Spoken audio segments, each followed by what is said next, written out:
मला ना सफरचंद खूप आवडतात. मग काय मी ठरवलं आपल्या बागेत पण एक सफरचंदाचं झाड लावूया. हसलात ना तुम्ही पण. अहो, महाराष्ट्रात इथं सफरचंदाची शेती करून काही उपयोग आहे का? कारण आपल्या इकडचं वातावरण त्याला पोषक असं मुळीच नाहीये. नमस्कार, मी तुमची पॅरेंटिंग कोच योगिता गुळवणी. पोषक वातावरण विचार करा, फळांना धान्याला जर पोषक वातावरण इतकं महत्त्वाचं असेल तर आपल्या चिमुरड्यांसाठी किंवा आपल्या मुलांसाठीही पोषक वातावरण असणं हे खूप महत्त्वाचं नाही का? मुलांसाठी पोषक वातावरण म्हणजे काय? घरातलं वातावरण तुम्ही जितकं हेल्दी ठेवाल, जितकं पोषक ठेवाल, तितकी मुलं जास्त बहरतील किंवा फळू फुलू लागतील. मग यात सगळ्यात महत्त्वाचा मुद्दा येतो तो आई वडिलांचं एकमेकाशी असलेलं नातं.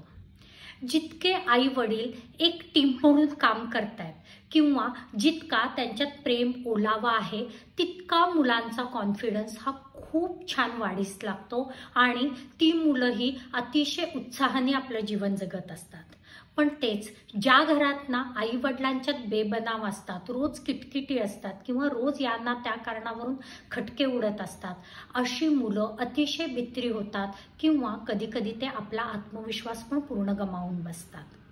मग तुम्ही एक सुजाण पालकत्व जर तुम्हाला प्रूव्ह करायचं असेल तर सगळ्यात पहिल्यांदा एक गोष्ट केली पाहिजे, म्हणजे मुलांसमोर आपली भांडणं होणार नाहीत, आपले खटके उडणार नाहीत याची काळजी तुम्ही घेतली पाहिजे. तुम्ही दोघांनी ॲज अ टीम म्हणून मुलांसमोर खूप छान पद्धतीनं स्वतःला प्रेझेंट केलं पाहिजे. विचार करा, मुलांसाठी पोषक वातावरण तुमच्या घरात आहे का? आणि नसेल तर ते लवकरात लवकर तयार करणं हे तुमचं अगदी पहिलं कर्तव्य आहे. थँक्यू.